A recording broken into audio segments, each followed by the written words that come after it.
최장수, 최단수 강아지 종이 싹 다 바뀌었습니다. 작은 아이들의 경우는 오래 사는 것 같고 중형견, 대형견과 같은 경우는 오래 살더라 라는 특징이 있었습니다. 생각보다 교배종이 수명이 길다라고 알고 있는데 이 자료만 봐도 굉장히 놀랍기는 했어요. 레브라도들, 말티푸, 폼피츠 이렇게 특정 교배종들은 오히려 엑기스가 모여있는 아이들이라고 말할 수 있어요. 2024년 따끈따끈하게 준비한 강아지 수명에 대한 데이터 자료입니다. 이번 자료는 영국에서 조사를 했습니다. 무려 58만 4,734마리의 의료 기록을 확인하면서 나이가 몇 살까지 사는지 그리고 언제 죽었는지 이런 걸 확인해 봤대요. 강아지 수명에 대해서는 이미 다루어 본 적이 있는데 기존에는 DAP에서 조사한 총 2만 마리의 데이터에 대해 조사를 해봤었는데 이번엔 그에 비해 무려 거의 30배에 달하는 데이터를 모을 수가 있었대요.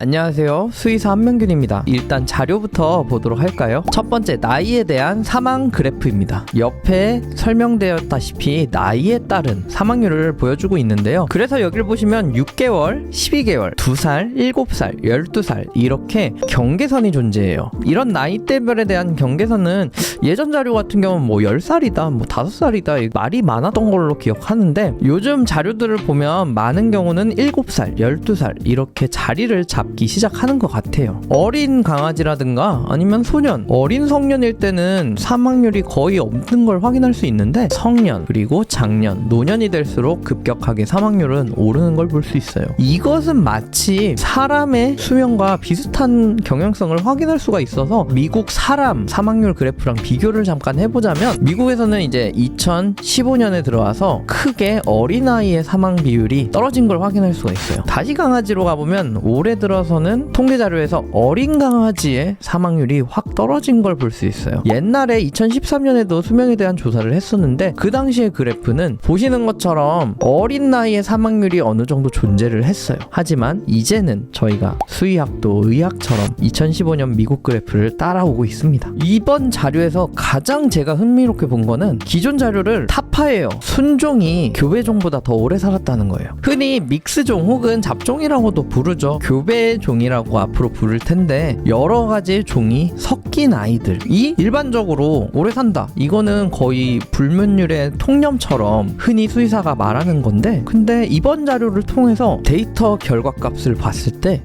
평균 나이가 순종이 더 많았다고 합니다. 여기 있는 그래프를 보실게요. 보시게 되면 암컷과 수컷의 그래프를 따로 표시를 해놨는데 노란색 선으로 보이는 건 퓨어브레드, 순종에 대한 그래프고요. 파란색과 같은 경우는 교배종의 그래프예요. 보시게 되면 오른쪽으로 갈수록 나이가 많아질수록 살아남은 아이들의 비율인데 점점 꺾이는 그래프가 더 가파른 게 어디죠? 바로 교배종인 아이들이에요. 이게 뭘 뜻하느냐? 교배종들이 더 빨리 죽더라. 그걸 뜻해요. 이거는 기존의 결과들, 실제로 통계 보고들을 봤어요. 옛날에도. 그 당시에도 이렇게 모든 강아지들 그리고 순종, 교배종을 비교해서 봤는데 봤을 때 이제 평균적으로 수치를 계산해보니까 순종이 교배종보다 약 1.2세, 기대 수명이 1.2년 정도 더 낮더라 라는 결과가 있었고 이거는 마찬가지로 고양이 통계 자료에서도 한번 다뤘었죠. 교배종에 비해 순종의 나이가 약 0.6세, 기대 수명이 낮아졌더라. 이러한 기존 자료들과 이번 자료는 충돌되는 자료였어요. 이번에는 각 종마다 나이가 어떻게 차이가 있는지 찾아봤네요. 여기 대표적인 종들 몇 가지의 수명 그래프를 비교해봤는데요. 보시게 되면 빨간색 화살표가 바로 교배종의 그래프예요. 생각보다 교배종이 수명이 길다라고 알고 있는데 이 자료만 봐도 굉장히 좀 놀랍기는 했어요. 다음에 다양한 종들에 대해서 표시를 해놨는데 그 중에서도 가장 앞쪽에 있던 아이의 그래프, 초록색 화살표와 보라색 화살표로 표시를 해놨는데 이 보라색 화살표가 바로 마스티프 종이었고요. 초록색 그래프는 프렌치 불독 종이었어요. 프렌치 불독 같은 경우는 실은 굉장히 한국에서도 자주 볼 수 있는 종인데 아무래도 이런 단두종 아이들 중에서도 수명이 좀 짧은 편에 속하는 것 같네요. 반면에 끝까지 상위권을 유지했던 종은 바로 닥스훈트 종입니다. 계속 더 파고들어 보겠습니다. 이번엔 어떻게 조사했냐? 암컷과 수컷, 대형견, 중형견, 소형견 그리고 머리 크기를 분류를 해봤어요. 여기 보시면 붉은색은 단두종, 파란색은 중두종, 그리고 노란색은 장두종이에요. 그래서 여기서는 머리가 긴 애와 중간인 애, 짧은 애를 비교해 본 거예요. 단순하게 그래프만 보자면 가장 왼쪽에 치우쳐진 대표적인 수명이 짧았던 애들은 다 붉은색 계통의 그래프를 볼 수 있고, 오른쪽으로 치우쳐진 건 약간 경향성이 있어요. 작은 아이들의 경우는 노란색, 장두종이 좀 오래 사는 것 같고, 가운데 중형견, 대형견과 같은 경우는 오히려 중두종이 오래 살더라 라는 특징이 있었습니다. 여기까지가 이제 평균적인 데이터에 대한 이야기입니다. 아무래도 좀 어려운 내용들이 많이 있는데 잘 따라오고 계신가요? 말이 좀 이해가 안 된다, 아니면 좀 모르겠다 하시는 부분은 댓글로 질문해 주세요. 이제 남은 부분은 이러한 수명에 대해서 종별로 차이가 발생을 했는데 이 종은 왜 그러는 거지? 이런 거에 대한 추가적인 연구 자료예요. 여기 마치 꽃 한 송이 핀 것처럼 동그랗게 펴져 있는 그래프가 있네요. 이건 사람으로 치면 가계도 같은 거예요. 사람과 같은 경우는 모르는 사람을 만나서 살기 때문에 가계도가 그렇게 폭이 넓지 않고 쭉 내려오게 되어 있어요. 하지만 강아지들 같은 경우, 특히 특수 종이 명시되어 있는 아이들은 오랜 세월 동안 그 아이를 만들기 위해 계속 파다 보니까 결국엔 뿌리는 비슷하지만 약간은 다른 종으로 나타나게 되겠죠. 결국에는 가운데는 강아지에서 시작을 했지만 그게 점점 세분화가 되는 갈림길들이 여기에 나와 있는 거다라고 생각하시면 될 텐데, 너무 어렵죠. 자, 그러면 이 어느 정도는 요 원이 뭔가에 대해서는 이해가 되셨으리라고 짐작을 해보고 한번 설명을 이어가도록 하겠습니다. 여기 보시면 알록달록 색깔이 있어요. 파란색과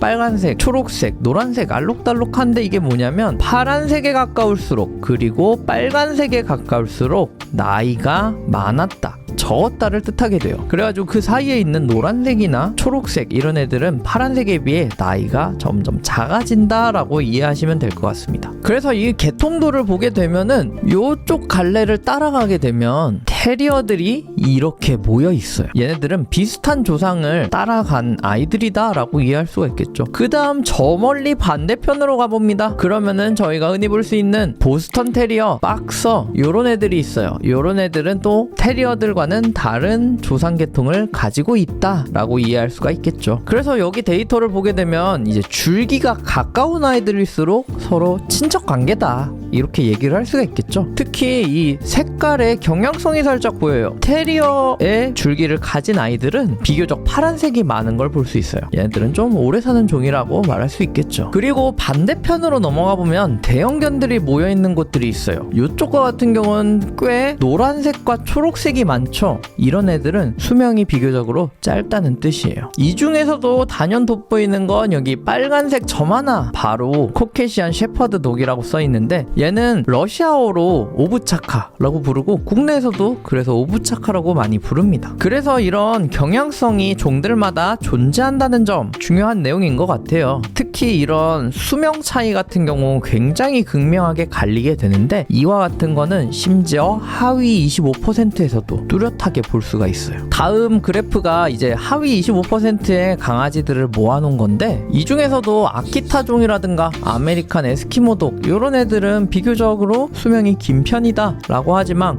그 중에서도 케인 코르소, 네오폴리탄 마스티프, 프레사 카나리오, 그리고 아까 말했던 코케시안 셰퍼드 독 같은 경우는 수명이 매우 짧다고 하네요. 그래서 오늘 자료를 통해서 봤을 때 수의학이 발전했구나 이걸 느낄 수가 있었어요. 영국에서 2013년에 비슷한 조사를 했었습니다. 그거랑 비교해 봤을 때 크게 세 가지 차이점을 발견했어요. 첫 번째는 바로 평균 나이가 12.0세에서 12.5세로 0.5세 증가했어요. 이거는 아메리칸 캔넬 클럽 기준으로 보면 사람 나이로 비교해 봤을 때 무려 2에서 3.5년이 증가한 거라 볼 수 있어요. 두 번째, 흔히 상식이라고 알고 있었는데 이걸 타파했어요. 그게 뭐냐? 바로 순종이 교배종보다 명이 짧다, 얼마나 1.2세 정도라고 했었는데, 이번 자료에서는 무려 0.7세만큼 더 길었다라는 거예요. 마지막으로는 바로 최장수, 최단수 강아지 종이 싹 다 바뀌었습니다. 그 바뀐 순위를 다루기에는 이게 너무 다양하고 많아서 짧게 가장 길었던, 가장 짧았던 종만 소개를 해드릴게요. 2013년 당시 14.2세로 미니푸들이 1등이었으나 지금은 렌카셔 힐러라는 종이 무려 15.4세 평균 수명으로 1위를 차지했고요. 그리고 조금 아쉽지만 수명이 가장 짧았던 아이, 이런 애는 13년도에는 도그드 보르도 혹은 보르도 마스티프라고도 부르는데, 이 아이가 5.5세를 기록하고 있었는데, 이번 조사로는 아까 말했던 오브차카종이 5.4세를 기록했습니다. 오늘의 결론입니다. 아이들 잘 살고 있네요. 무려 평균 수명이 사람 나이로 따지면 2에서 3년 정도 더 늘어났네요. 앞으로도 수의학이 발전하면서 계속 늘어날 거예요. 오늘 자료는 놀랍게도 기존의 이론을 타파합니다. 순종이 교배종보다 더 오래 산다는 자료예요. 실은 여기서 분석을 한 결과 그런 면이 좀 있대요. 교배종들이 있긴 하지만 그 중에서도 특정 종들이 있어요. 흔히 디자이너 브리드라고도 부르는데 쉽게 말하면 명칭이 있는 교배종이 있어요. 레브라도들, 말티푸, 폼피츠 이렇게 특정 교배종들은 오히려 유전질환에 엑기스가 모여있는 아이들이라고 말할 수 있어요. 유전적으로는 첫 교배종 세대는 이런 유전적인 결함이 보충돼서 오히려 건강하다라는 자료가 있지만 이게 2대, 3대로 내려갈수록 오히려 그 장점이 빠르게 소실된다는 단점이 있다고 합니다. 이번 자료에서도 안타깝게 단두종 아이들, 대형견들은 여전히 수명이 짧다는 결과를 보았지만 그래도 이렇게 의학이 점점 발달하면서 이런 아이들도 수명을 연장시킬 수 있도록 계속 노력할 겁니다.